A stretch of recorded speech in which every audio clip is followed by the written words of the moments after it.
Hello everybody, I'm delighted to be able to share some of my ideas with you at this fabulous inaugural Pet Remedy conference.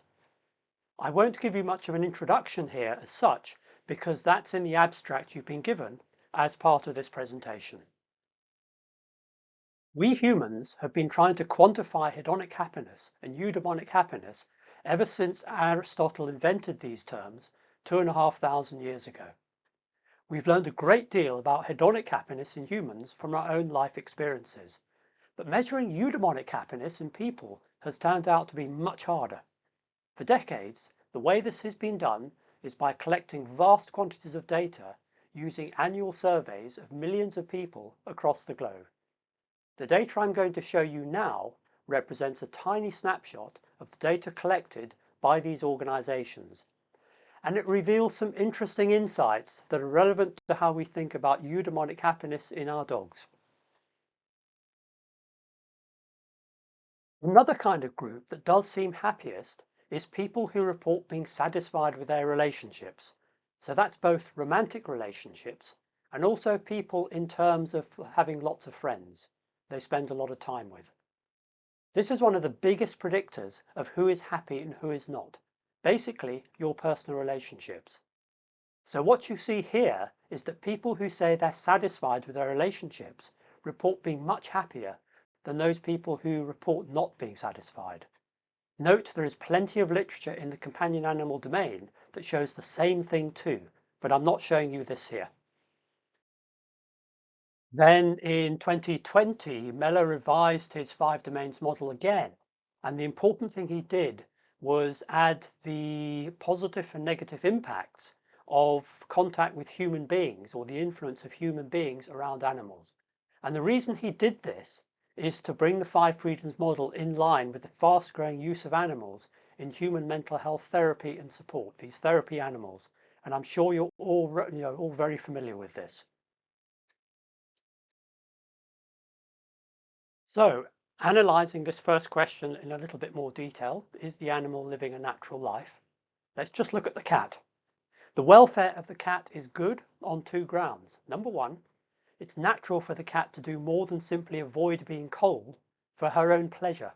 She actively seeks out a place far warmer than she actually needs.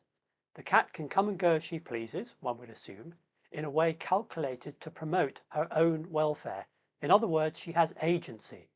So the important point about this, the take-home message, is that natural behavior is more important than natural habitat. On the first day, you've taken 4 samples and they might look like this. Note, what you are assessing here is hedonic happiness, not eudaimonic happiness. This difference is really important. And as you can see here, you've actually had a good day. You've been pretty excited. Perhaps you were out riding on your horse with your dog running along beside you, or taking your dogs for a long walk, having great fun. You've also been happy and relaxed on that day, perhaps sitting down, reading a really good book with your beautiful dog cuddled up beside you. Now, again, I think I know what you're thinking. You're thinking, or you're screaming in your heads, or maybe verbally and shaking your fist, that you know all this stuff already. You know how it works. You know how to assess these things in animals. You understand them. But I would caution you here.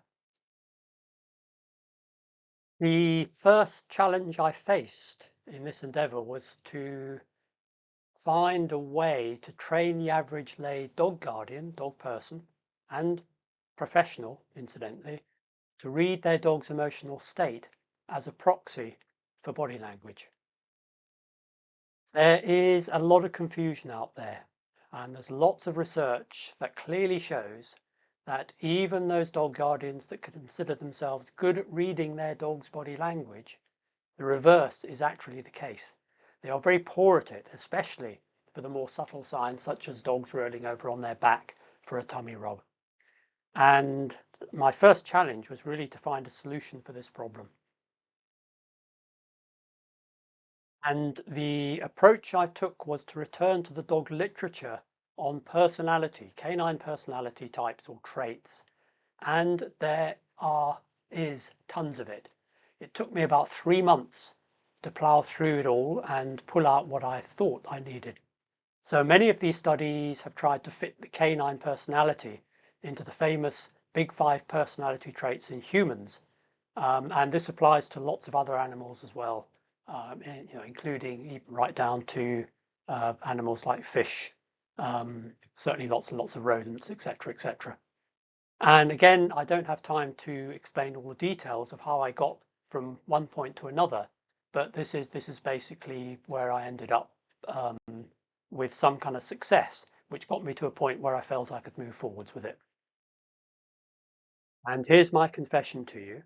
What I've never been able to capture in all these graphs and charts is our dog's inner thoughts and feelings. In other words, their eudaimonic well-being and happiness, i.e. capture it on paper, something you can kind of write down and measure. The charts I've shown you are the nearest I've come. So in the few minutes I've got left of this presentation, I'm going to take a little bit of a more philosophical ramble. And here's a very common example, and I've showed you parts of this already, of a dog's eudaimonic well-being and happiness being misunderstood in the context of pain. It's not a reliable window into a dog's thoughts and feelings, because what we're measuring often is hedonic happiness, which is moment to moment, not eudaimonic well-being. But what I say now, and this is kind of going outside of the science, is that as humans, we know our pets better than anybody else does, right? You agree with that? We know their little mannerisms, we know their idiosyncrasies, we know the little things they do which make them unique individuals. We intuitively know when they're upset about something, but often we can't explain why. And it really is a kind of empathic sixth sense. We can see all these slight changes in behavior which someone who doesn't know the animal would miss.